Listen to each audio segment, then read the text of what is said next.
do YouTube, o Gutinho, aquele mesmo, o Gutinho lançou um vídeo aí falando por que não fazem animes como antigamente. Vamos assistir esse vídeo, todo mundo junto? Vamos lá, vamos ver, né? Vamos ver. Falaram por aí que um grande take meu foi roubado por Guto Cronosfera. Será que foi? As pessoas falam muitas coisas, né? Vamos ver. Tenho certeza Ih, já me perdeu aqui, velho. que você já se perguntou por que não fazem mais animes como antigamente. Nossa, ele vai fazer um vídeo cheio de take diferente, mano. Não acredito, mano. Ele vai fazer um vídeo igual youtuber de verdade. Que bizarro. Hoje eu tô pra farpar você, Guto. Eu vou acabar com a tua vida hoje. Caralho, tem até intro, mano. E a resposta pode até soar óbvia. Tudo muda. Cara, que porra. Parece aqueles edits de TikTok, tá ligado? De motivacional. Mas é muito mais interessante se pararmos para analisar os porquês de cada mudança. Mas se tudo muda, como muda? Por que muda? E o que a mudança dos animes quer dizer sobre o mundo e nossa existência na Terra? Eita! Ui! O que os animes querem dizer sobre nossa vida e a nossa existência na Terra? Querem dizer o quão cabaço a gente é, né? O Guto tá sendo burro aqui. Guto, olha só. Você mesmo sabe, o Japão, o país dos animes, vai acabar um dia, porque ninguém bota no pelo lá mais, tá ligado? Isso não é piada não, isso é verdade. Não tem humor, é a informação. Porque os caras ficam vendo anime. Então, o anime, ele é proporcional à queda de natalidade. Da mesma forma que o desaparecimento dos piratas vai de encontro com o aumento do aquecimento global. Galera, são estatísticas, eu entendo de estatística, eu sei o que eu tô falando.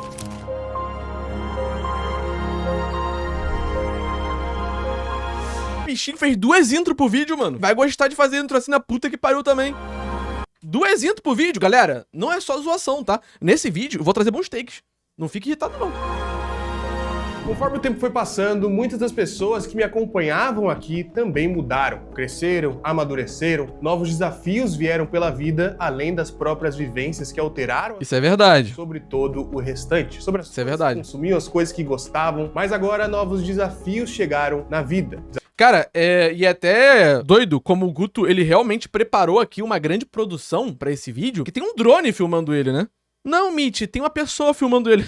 Bro, galera, pelo amor de Deus, né? Não tem ninguém ali com o Guto.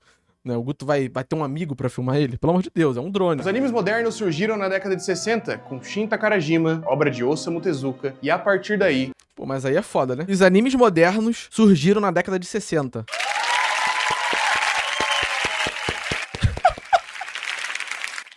Momento Ronaldo, né? Momento Ronaldo, galera. Tudo se inicia. É isso que fode tudo, pô. É isso que complica tudo, né? Os animes modernos surgiram na década de 60, então fudeu tudo. Aí ferrou, hein? Os lançamentos de anime acabam sendo interconectados e geracionais. Um ciclo simples O primeiro anime quem fez foi o Tezuka. Isso é verdade. seria Tezuka lançando Astro Boy. Ele tinha o estúdio Mushi, não era Mushi o nome? Estúdio Inseto. Bom estúdio, hein? Akira Toriyama cresce assistindo a essa obra e Deixa eu voltar aqui. Esse estúdio do Tezuka, inclusive, qual que era a parada dele? Era até engraçado isso. Ele chamava, né, ele contratava mangakais pra poder animar o anime, tá ligado? Então os animes naquela época eram muito estáticos, eram tudo travadão, tá ligado? Porque ninguém era animador especificamente, a grande maioria era mangaka. Não tinha ainda, pelo menos no Japão, esse conceito amplo de animador igual tinha nos Estados Unidos. Até tinha, mas não era no mesmo nível, tá ligado? O Tezuka, ele queria criar a Disney japonesa, sacou? Então ele cria lá o estúdio dele, se eu não me engano é o estúdio Mushi, o nome, posso estar falando merda aqui. Ele fez o primeiro anime de longa produção, que passou na televisão sem parar, que se eu não me engano, foi o Astro Boy, não lembro. E aí, tipo, a mesma equipe que fazia um episódio, fazia o outro, e fazia o outro, e fazia o outro, e fazia o outro. Até que em algum momento, geral falou, pai, nós tá cansado. E aí ele contratou um outro estúdio pra fazer a terceirização. Nessa época já tinha episódio terceirizado. Nessa época já era uma zona. Pra tu ver, né? Capitalismo, né? Eu não sei porque eu falei capitalismo, mas eu gosto de falar às vezes a palavra capitalismo do nada, pra poder irritar algumas pessoas que estão assistindo o vídeo. Porque eu sei que algumas pessoas se irritam quando eu falo capitalismo. Tezuka lançando Astro Boy. Akira Toriyama cresce assistindo a essa obra e então lança Dragon Ball. Kyoda, Kubo e Kishimoto assistem, se inspiram e lançam One Piece, Bleach e Naruto, que por sua vez foi visto na infância pelos criadores de Jujutsu Kaisen, Demon Slayer, Solo Leveling e tantos outros. Os ciclos vão mudando, Ih, caralho. sendo alterados, Ele fez um clone dele mesmo pra poder se filmar, velho. Bizarro. não apenas pela visão artística de seus criadores, moldados pelo mundo ao seu... O Guto sempre caga pra Hunter x Hunter, mas também o fã de Hunter x Hunter gosta de se fazer de vítima, né? Tu pode ver que o fã de Hunter x Hunter adora também ser o coitado da história. Nossa, ninguém fala de Hunter x Hunter. Nossa, Hunter x Hunter é o mangá mais perseguido do mundo. Nossa, todo mundo odeia Hunter x Hunter. Ninguém liga pra Hunter x Hunter, cara. Quer dizer, o pessoal que gosta de Hunter x Hunter liga, né? Mas ninguém fica falando mal de Hunter x Hunter. Nossa, Hunter x Hunter, foda-se Hunter x Hunter, cara. Porra, eu gosto de Hunter x Hunter, mas eu não fico... Nossa, falando de Hunter x Hunter o tempo todo. Pelo público, pelo mercado, por toda a indústria do entretenimento. Um ecossistema complexo e gigante que silenciosamente se auto-influencia e se força a mudar o tempo todo. Tá, eu entendi o ponto aqui. Então, a parada é a seguinte. O que ele tá falando é o seguinte, né? Eu vou resumir aqui pra vocês. E até agora, talvez, não tenha ficado entendido. O que ele tá falando é que uma coisa deu seguimento à outra. Então, o passado influencia no presente...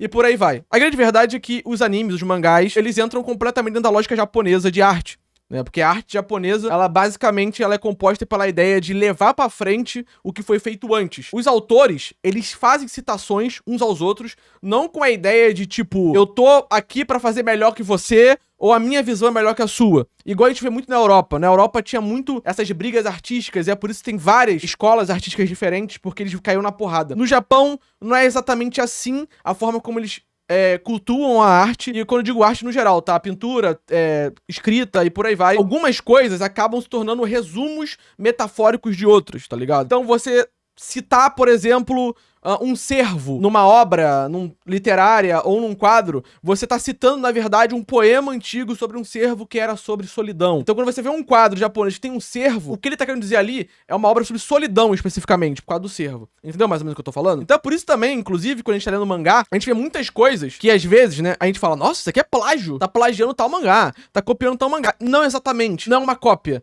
É o autor falando, eu li aquele outro mangá, eu gosto daquilo e agora eu vou fazer do meu jeito aqui. Mas não é como se fosse uma afronta. Tipo, eu faço melhor e tudo mais. Não, é respeito, na verdade. É a forma dos japoneses levarem pra frente a arte deles, tá ligado? Então a arte deles sobrevive com o passar do tempo dessa forma, né? Influenciando o que tá no passado, influencia o que vem do presente. O que tá no presente, tá ligado? E que vai influenciar o que tá no futuro. Então é por isso que a gente tem tantos arcos de torneio, por exemplo, nos mangá shounen. Porque, nossa, todo mundo adora copiar todo mundo, tá ligado? Não exatamente.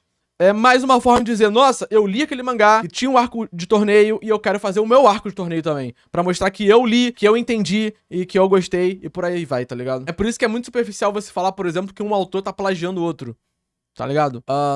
Não é plágio. É, na verdade, uma forma de homenagear mesmo, tá ligado? É uma forma de fazer referência. Parando pra pensar, agora eu tenho a analogia perfeita. Sabe quando tu tá fazendo um trabalho acadêmico na faculdade e você tem que citar toda a sua referência, de onde você tirou aquilo, de onde você tirou aquela tal pesquisa, tal dado e etc., a bibliografia? Então, é mais ou menos isso. O que o autor tá fazendo quando ele insere um elemento parecido com alguma coisa que tu já viu antes num mangá famoso e etc e tal, é a forma dele dizer que ele consumiu aquilo, tá ligado? Então é como se fosse a referência, a bibliografia dele, pra ele mostrar o que ele leu, o que ele entende, o que ele sabe, sacou? É mais ou menos isso a ideia, né? Então é isso. Eu tô tentando deixar de uma maneira fácil de entender, porque, sei lá, vocês são burros. Mas, no geral, acredito que a grande maioria das obras parta de algumas bases e elas se destacam mais ou menos dependendo da geração. Todas retratam desejos, princípios ou realidade. Mas primeiro, desejos. Muitos animes retratam desejos, por mais que muitas vezes essa nem seja a temática. Na verdade, a primeira geração... o take do nosso amigo aqui, né, com certeza vai partir do ponto de que existem animes que nasceram na época errada. Porque cada época reflete que cada anime ou mangá ou história no geral é fruto da própria época. Agora teve a pandemia e o que a gente mais vê são filmes, séries e até mesmo animes com esse tom mais fim do mundo, ambiente fechado, crise, tá ligado? Porque é isso, o que os autores viveram na época e produziram durante a época, né? Eu sempre falei esse take em live, tá ligado? Eu gosto muito do Gear 50 porque ele vai contra essa ideia de protagonista modo berserk, maluco, nossa, ódio, edgelord pra caralho. Ele vai pra um ponto onde ele deixa as coisas mais leves. É uma parada mais esperançosa, mais otimista. É uma visão de mundo que a gente não tem hoje em dia. Hoje em dia é só desgraça. Então ter um personagem que representa a esperança, o otimismo e por aí vai, é muito positivo. A mesma coisa pro Super-Homem, o filme novo. É um Super-Homem mais otimista, um Super-Homem símbolo de esperança, tá ligado? É algo positivo pras pessoas. Diferente, por exemplo, do Super-Homem do Zack Snyder, que era um bagulho mais edzão, mais dark, mais puxado pra um outro lado, fruto da época, né? Muito provavelmente. Então, meio que é isso, tá ligado? Talvez seja esse ponto que o Guto vai entrar agora, não sei. Tô tentando prever aqui. Mas é aquilo, né, galera? Tenho 2 bolas, mas nenhuma é de cristal. Até começa assim.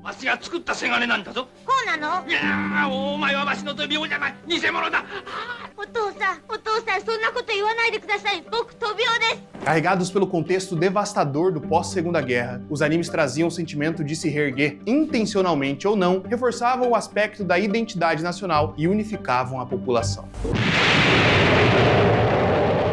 Fortalecendo bases que estavam completamente abaladas para que as próximas gerações pudessem, talvez, ousar sonhar. A clássica frase, a era dos piratas, o sonho dos homens não tem fim. Pitico, eu tô com você. Lucas Foreis. Ei? Oi!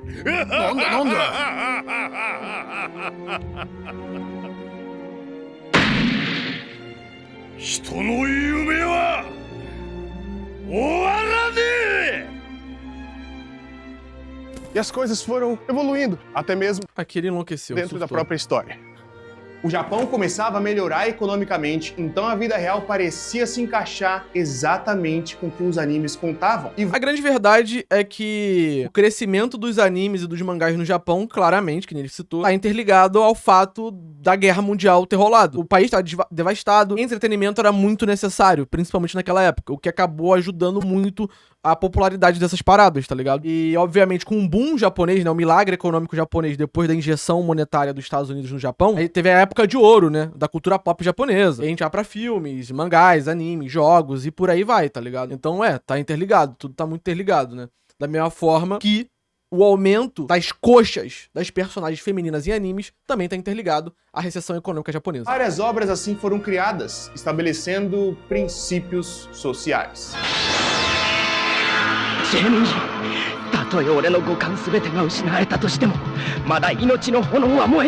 Amizade, esforço e vitória. O lema da Shonen Jump surgiu e pautou muito do que existia na revista e no mundo na época. Socialmente, a esperança baseada no esforço foi aumentando. É nesse período que vemos surgir muitas histórias de shonen com esses aspectos, mas que tinham sido influenciadas pelas gerações anteriores. Protagonistas muitas vezes fracos e cheios de falhas, mas que com o tempo e com boas amizades conseguem superar as adversidades e lidar com os problemas. Cara, a ideia de Battle Shonen, o gênero Battle Shonen, porque Shonen não é gênero, é demografia. Battle Shonen é gênero. Nasce com Ashita no Joe, né? Porque o Ashita no Joe, que é aquele mangá de basquete, tá? Basquete não, de boxe, né? Aquele mangá de boxe. Ele é o primeiro grande mangá, assim, onde são personagens com ideais diferentes e que eles resolvem esses ideais diferentes na porrada. Que é o Battle Shonen. Tu pode ver, vamos pegar o exemplo do Luffy versus Kaido. O Kaido, ele quer um mundo de violência. O Luffy quer um mundo onde todos possam comer à vontade. São 2 ideais diferentes. Violência, mundo de liberdade, um mundo onde todo mundo possa ficar de boa, tá ligado? Eles estão se chocando. O Luffy e o Kaido vão fazer um debate político? Não vão, porra. Eles vão cair na porrada.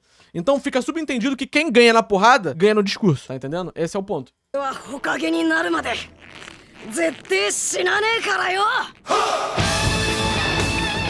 Confiando, se esforçando e principalmente acreditando é que você poderia alcançar o topo. Ashita no Joe é mais melancólico? É, porque Ashita no Joe, ele traz muitas discussões socioeconômicas, né? O Ashita no Joe, ele se passa numa parte do Japão, onde é uma parte, até hoje, se não me engano, muito favelizada, tá ligado? É uma parte do Japão onde a galera é pobre mesmo, é uma parte do Japão bem diferente do Japão que a gente conhece, tá ligado? Então ele flerta muito com essa ideia, né, da crítica social e por aí vai. Mas É aí O cara morrendo pra poder dar uma corridinha, velho. que tudo muda. juntamente com a vontade de subverter os arquétipos criados pelas levas anteriores, as gerações mais modernas foram temperadas com uma dose de pressa e muitas de desesperança. E os animes mudam mais uma vez. As coisas vão ficando mais intensas. E é por isso que Isekai existe pra caralho, tá ligado? É porque o Japão, ele tá vivendo o fenômeno conhecido como capitalismo tardio. Eles já chegaram no ápice do capitalismo e agora estão sofrendo as consequências desse ápice do capitalismo, tá ligado? Tá muito atrelado à baixa natalidade, à estagnação econômica e por aí vai. Muitas pessoas no Japão, elas estão infelizes com a vida delas, com o trabalho delas, com a família delas e por aí vai. Então, qual que é a parada? Eles querem uma nova vida. E é a partir daí que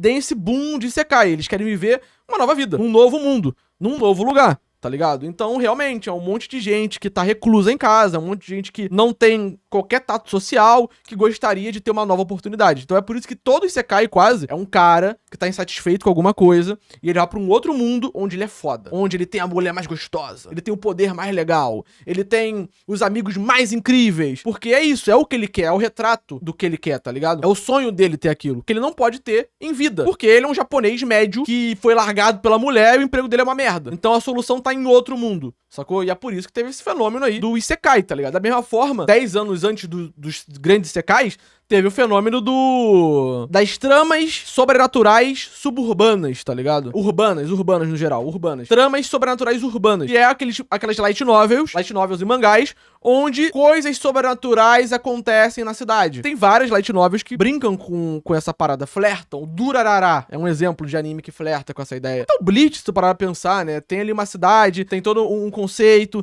e tem coisas sobrenaturais acontecendo, e por aí vai, sacou? Meio que é isso, né? Cada década a gente tem alguma coisa, tá ligado? É fantasia urbana, sobrenatural urbano, exatamente. Por mais absurdas e distantes que pareçam, são na verdade mais próximas ainda da realidade. Surgem os shonens pós-modernos, e juntos com tudo isso, os Isekai, os Rebirths e os Levelings. Cara, e tipo assim, tu para pra ver agora, acho que uma grande pauta nos animes é realmente a baixa natalidade. Spy Family é um anime que conversa muito com essa ideia de ter uma família. É o Sanda, que tá lançando agora, inclusive tem react aqui no canal, que fala sobre um Japão onde os adolescentes são tratados como reis, porque não tem mais adolescente quase no Japão. Então meio que eles têm que tentar fazer alguma coisa, senão a economia vai acabar e tudo mais, e etc e tal. Porque é uma preocupação pro Japão. Porque ao mesmo tempo que o Japão tem uma queda gigantesca na taxa de natalidade e um aumento, obviamente, na quantidade de idosos e tudo mais, eles não têm mais mão de obra, basicamente. Porque vai descer a mão de obra, porque idoso não vai trabalhar, tá ligado? Então não vai se sustentar por muito tempo. Em teoria, o Japão deveria abrir as fronteiras para que estrangeiros pudessem trabalhar lá, mas o japonês não quer. O japonês médio, ele prefere que o Japão acabe do que o estrangeiro entre no Japão, tá ligado? Muito, obviamente, dessa cultura do Japão ter sido um país fechado em grande parte da existência, tá ligado? E foi justamente o Japão ser um país fechado que proporcionou o Japão ser o que é o Japão, né? Ter esse afloramento sociocultural, artístico que existiu no Japão e existe até hoje, tá ligado? O Japão só se abriu porque os Estados Unidos meteu a pica neles, tá ligado? Da mesma forma que a Europa também meteu um tempo atrás. É algo cultural deles e por aí vai, sacou? Mas, óbvio que também rola muita xenofobia e por aí vai, né? Movimentos anti-imigrantes e tal. Então é uma questão muito mais complicada do que parece, né? Na expansão, considerando China e Coreia do Sul. E já adianto que não tô aqui pra fazer juízo de valor e dizer que uma coisa é boa e que outra coisa é ruim, uma geração era boa e a outra já nem tanto. Não, na verdade, muito pelo contrário. Não, na verdade sim, tu pode fazer juízo de valor sim. Só que ao invés deles resolverem a escala de trabalho e a cultura do machismo, eles preferem exportar mais cultura e vender essa ideia do país perfeito. Exatamente.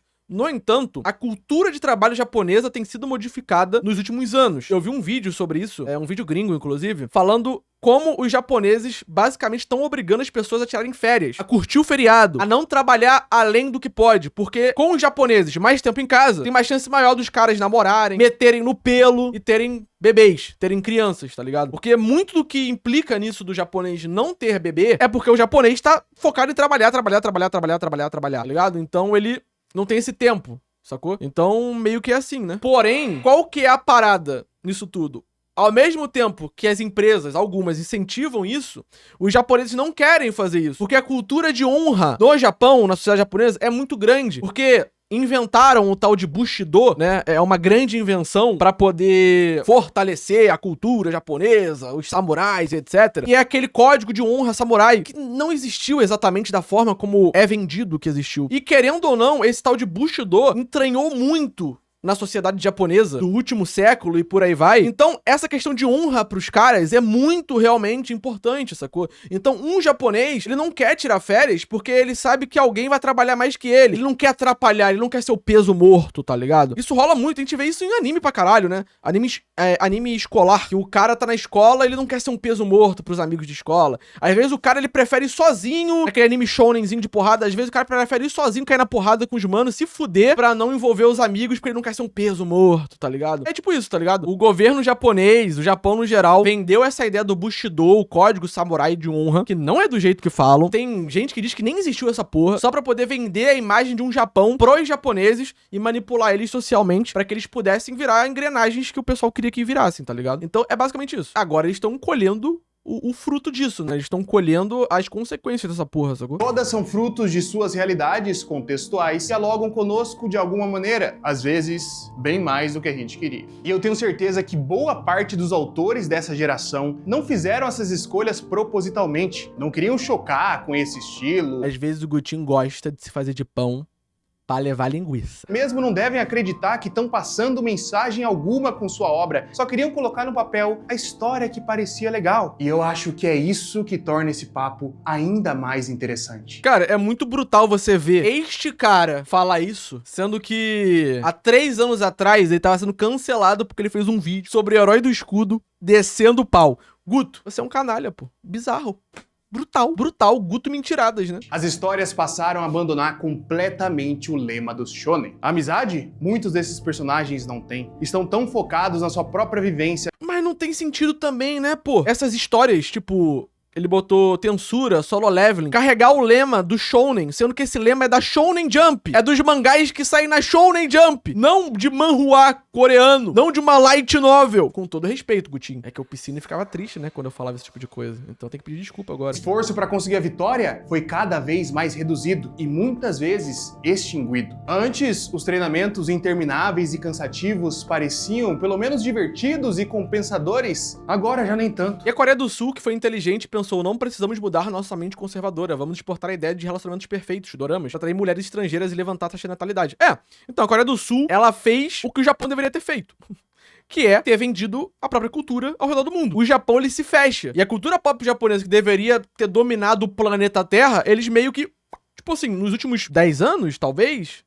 5 anos, nos últimos 5 anos, durante a pandemia principalmente, o Japão tem notado, nossa, anime dá dinheiro, né, galera? No ocidente também. Uau! Então, o K-pop, o cinema coreano, os doramas, enfim, conseguiram fazer uma propaganda tão positiva da Coreia que hoje em dia um monte de gente ama a Coreia, quer ir na Coreia, quer aprender coreano e por aí vai, tá ligado? A China tá fazendo a mesma coisa, atualmente. Anime chinês pra caralho, filme chinês chegando no ocidente, um monte de coisa da China tá chegando aqui agora. E um monte de gente vai ser influenciada por isso no futuro. E vai querer ir na China, querer saber mandarim, saber da história da China e por aí vai, tá ligado? Então meio que é isso. Histórias que atraem muito público hoje em dia não possuem mais uma longa jornada até o topo. Na verdade, muitas começam já no ápice do poder. O jovem cansou de esperar. Talvez reflexo do uso das redes sociais que nos trazem validação e euforia muito rapidamente. Talvez porque se cansaram do formato já conhecido, mas eu sinto que no fundo é um pouco mais além. Eu sinto que é porque a gente perdeu a esperança. Não mudou nada! Não mudou porra nenhuma, seu merda! Na verdade, eu não acho que a falta de arcos de treinamento em mangá shounen tá atrelada à falta de esperança. Na verdade, eu acho que é porque hoje em dia as editoras de mangá, elas botam uma pressão fudida nos caras pra poder fazer o mangá e eles acham que vão ser cancelados o tempo todo. Então eles meio que falam, porra, eu vou ter que pular o arco de treinamento aqui, que é um momento ali onde é mais spam, pra poder desenvolver a história e eu conseguir terminar meu mangá antes de ser cancelado. Então acho que é tipo isso, tá ligado? Na minha opinião. Porque não acreditamos mais tão fielmente que o esforço vai levar à vitória. Vimos algumas gerações tentarem, mas parece que o caminho fica mais difícil a cada minuto. Seria muito mais fácil se de repente a gente pulasse pro nível máximo, se surgisse uma janela de jogo na tela e pudéssemos preencher com pontos infinitos. Quem sabe até mesmo renascer em outro mundo, de preferência num corpo mais forte, numa família mais rica, saudável e emocionalmente estável. Um contexto em que você não... O que não faz sentido, porque tanto o Mushoku Tensei que ele tá citando aí, quanto o Solo Leveling possuem momentos de treinamento. Não do jeito clássico, igual um Naruto da vida, mas meio que tem. Precise passar por dificuldades. Podia ser nesse mesmo mundo. Olha esse cara, mano. O cara no meio da avenida, velho. Se fosse com todas as memórias do que a gente já viveu antes. Nem que seja pra viver sem grandes objetivos, sem grandes ambições. Esqueça mensagens, esqueça discussões, esqueça crescimento de mundo, crescimento de personagem.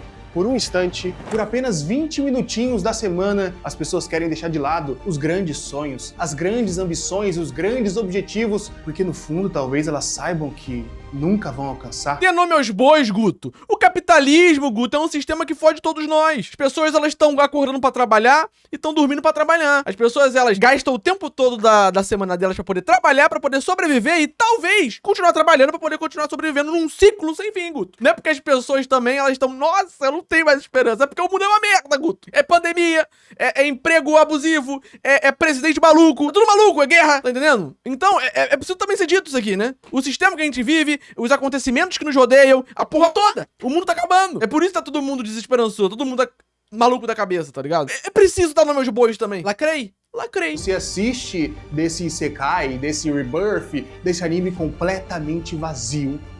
Você se preenche porque você vê alguém, pelo menos alguém, conseguindo a vitória.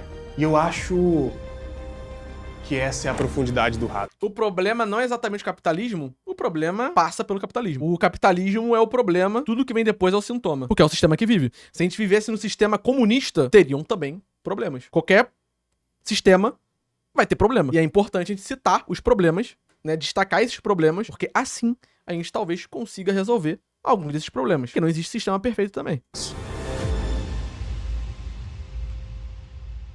Bom, pelo menos é assim que eu acho que as coisas se conectam. Talvez isso explique por que a gente costuma gostar tanto dessas coisas hoje em dia. Talvez você não goste, eu mesmo não sou um grande fã. Porém, eu concordo com ele e ficar falando de política em vídeo de anime é errado.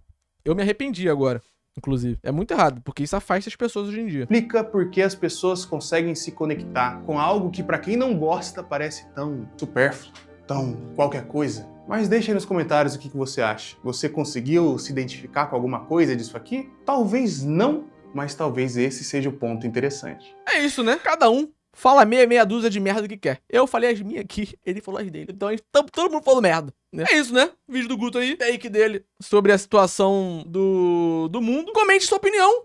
Diga aí o que você acha. Você acha que eu viajei? Eu tô aluado? Comenta aí, eu vou adorar ver o teu comentário, né? Deixa o teu like no vídeo também. É isso, né? Se inscreve no canal, não é mesmo? Um beijo pro Guto Barbosa, o Gutinho. É, aquele, fez parte da tua infância. É isso, obrigado. Adorei e adorei.